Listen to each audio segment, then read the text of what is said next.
สบายดีพี่น้องมื้อนี้ก็มาเซเว็ดคือเก่าพี่น้องเป็นมื้อที่2ของปีเฮาหมู่บ้านก็ใส่มื้อนี้ก็ใส่อีกพี่น้องไปมาด้วยกันพี่น้อง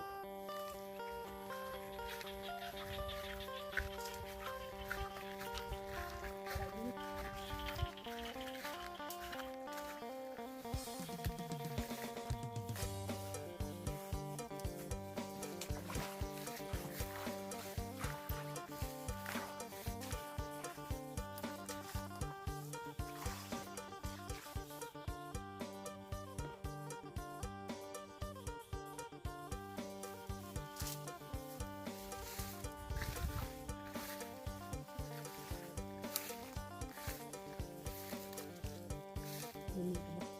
เก็บฟัก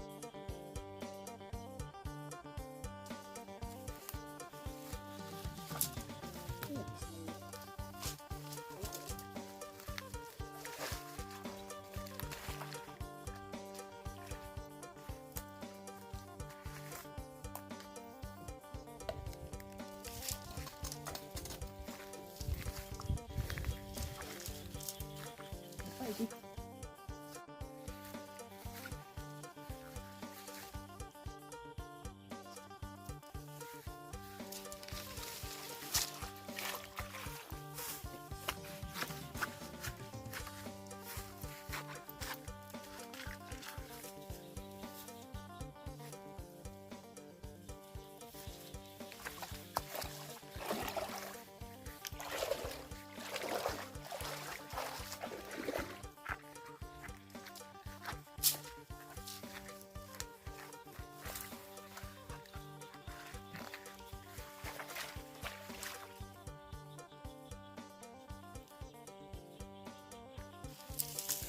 ดีต่อไปข้างอีกหน่อยลังนึง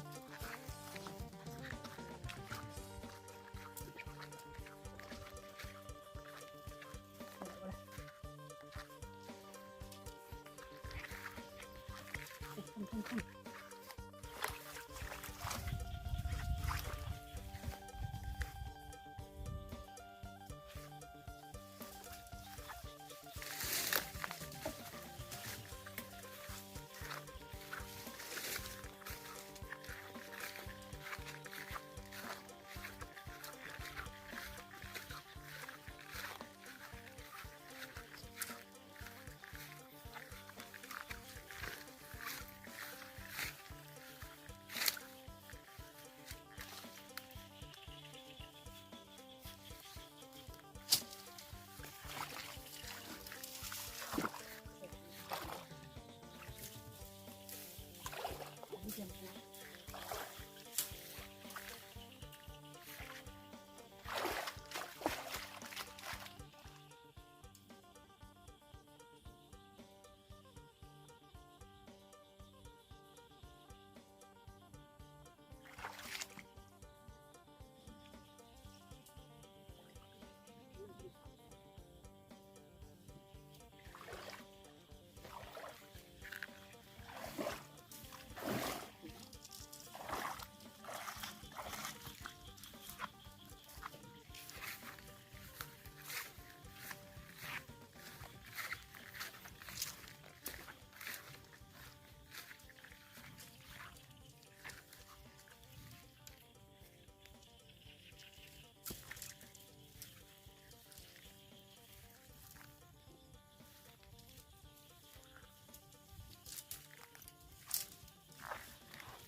ดีต่อ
ลูกบ่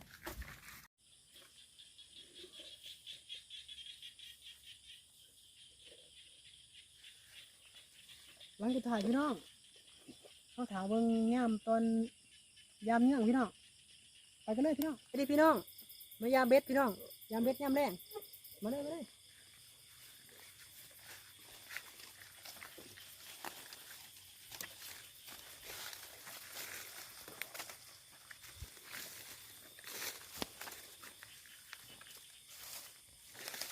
ไปเลยวัน เขา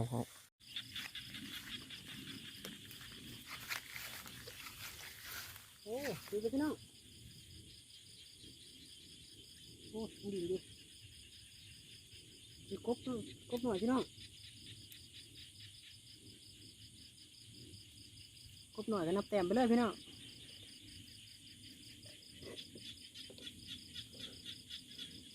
มันไปตัวหนามเนี่ยก็เก่าไปพี่ตัวพี่น้อง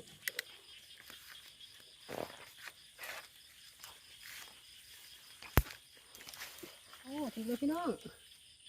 เทียดหน่อยพี่น้องโอ้เทียดหน่อยซิกเนเจอร์ใหม่เฮาเก็บแต้มไปเลย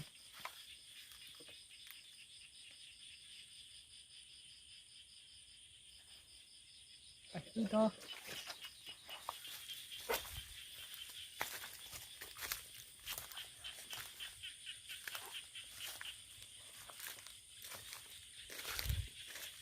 ร้อน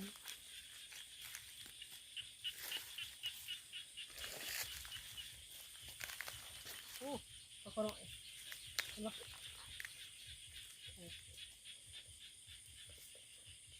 แล้วพี่น้องเบ็ดเท่ากับเบ็ดแต่พี่น้อง